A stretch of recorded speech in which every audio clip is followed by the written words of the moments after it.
અને પુરુષ પ્રયત્નરૂપ જે ઉપાય છે તેને સાવધાન થઈને કરે તો જેટલા કલ્યાણ તે સાધન છે તે સરે પુરુષ પ્રયત્નરૂપી સાધન વિશે આવે છે. માટે પુરુષ પ્રયત્ન છે તે જ કલ્યાણ અર્થે સરળ સાધન થકી મોટું સાધન છે. પુરુષ પ્રયત્ન આટલું જ છે આપણે કે આ ભગવાન મળ્યા છે, અતિશય અમૂલ્ય વસ્તુ છે, અને એમાં આપણે કેમ રહી શકીએ એમાં ને એમાં રચ્યા પચ્યા, એ આપણા પુરુષ પ્રયત્ન. તેના માટે મારે ઉપાય બતાવ્યા કે તમે પહેલાં બધી બહારનું બધું બંધ કરો, બહારથી આવતું એ બધું બંધ કરો, અને અંદરનું છે મહિમા સમયથી બહાર ઠલવાઈ જશે. અને બહારથી અંદર આવ્યા જ કરે તમે મહિમા સમજે રાખો એ કામ નહીં આવે. એટલે બહારનું બંધ કરો. પેલા કૂવામાં મારે કહે ને, કૂવામાં પેલા નીચે શેરો આવતી એમાં ચાબડા પેલા પૂરી દે, અને પછી કૂવો ઓલે છે તો કૂવો ઓલે છે જાય. અને ત્યાં કૂવો ઓલે છે રાખો નહીં, એલા બાર એન્જિન લગાવે છે તો એલા પાતાલિયા કૂવા ખૂટતા જ નથી, 1 ઇંચ પાડે ઓછું ના થાય. એમ તો કઈ રીતે ખારી કરો? પહેલાં તેને શેરો બંધ કરવી પડે, અને પછી એક જ એન્જિન પાર પાડી દેતા. 2 ફૂટ જ પાણી હોય, ખૂટે નહીં, બાર એન્જિન શેરો ચાલુ છે. એમાં આપણે શેરો ચાલુ હોય ને, બહારથી બધા વિષયનો જોગ હોય પત્તો ના પડે. નિયમથી પહેલાં બહારનું બંધ કરો, અને અંદરનું પછી જે છે એ જ્ઞાનથી, ધ્યાનથી, મહિમાથી ઓલે જાય. એ વચનામૃતમ એ રીતે મધ્યનું 12મું સ્નાત થયું. શ્રેયાંશ વચનામત સારંગપુર 18મું. સ્વામિનારાયણ રે સંવત 1877 ભાદરવા સુધી 8મને દિવસ સ્વામી શ્રી સહજાનંદજી મહારાજ ગામ શ્રી સારંગપુર મધ્યે દીવા કાચના દરબારમાં ઉત્તરાય દ્વાર ઓરડાની વાસે વિરાજમાન હતા. ને ધોરો કેસ પહેર્યો હતો, ને દોરી 4 ઓળી હતી, ને મસ્તક ઉપર શ્વેત પાગ બાંધી હતી, ને ઉત્તરાદે મુખારવિંદ વિરાજમાન હતા, ને પોતાના મુખારવિંદની આગળ મુનિ તથા દેશ દેશના હરિભક્તની સભા ભરાઈને બેઠી હતી.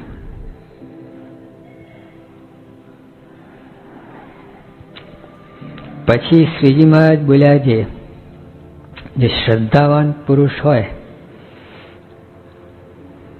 અને તેને જો સાચા સંતનો સંગ મળે અને તે સંતના વચનને છે શ્રદ્ધાવાન થાય, તેના હૃદયને છે સધર્મ, વૈરાગ, વિવેક, જ્ઞાન, ભક્તિ આદિ જે કલ્યાણકારી ગુણ તે સરે પ્રગટ થઈ આવે છે, અને કામ ક્રોધાદિક જે વિકાર તે બળી જાય છે.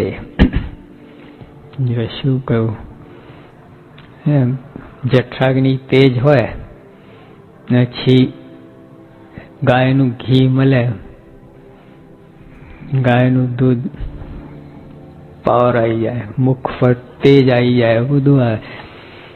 એમાં આત્માની વાત કરે છે. શું જોઈએ?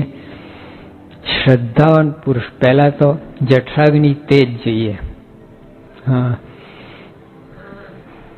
હવે અત્યારે અમારે ઘી શું કામ? કફ થઈ જાય બધું, પત્તો ના પડે. એમ શ્રદ્ધાવાન એટલે અગ્નિ પ્રદીપ્ત થાય, આત્માની અગ્નિ શ્રદ્ધા.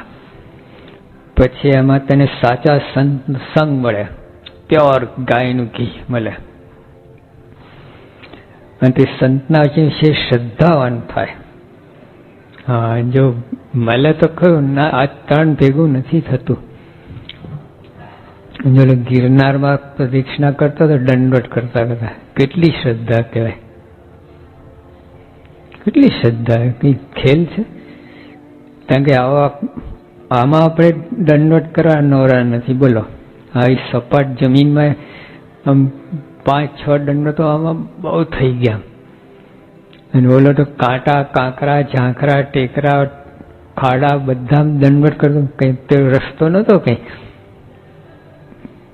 અને કેટલા 40 માઇલ, 40 કિલોમીટર, 40 માઇલ, 40 માઇલ છે. 40 માઇલની પ્રદક્ષિણા છે. 40 માઇલ સુધી દંડવત કરતા કરતા જવું, કેટલી શ્રદ્ધા કહેવાય. પછી સાચા સંતનો સંગ પણ મળ્યો, ગુણાતાન સ્વામી મળ્યા કે નહીં, પણ શ્રદ્ધા નહીં, એના વચનો શ્રદ્ધા નહીં. ગુણાતાન સાહેબ કહ્યું, ભાઈ બાવાજી એક દંડવટ અહીં ફેંક તું કે કર ના કહ્યું ફેંક. આમ જાતો દંડવટ કરવા એક ફેંકી દે ને પછી જાતું ના કે લાઈનમાં આવે તો કરું. વિશ્વાસ નહીં. શ્રદ્ધા તો કેટલી જબરજસ્ત હતી.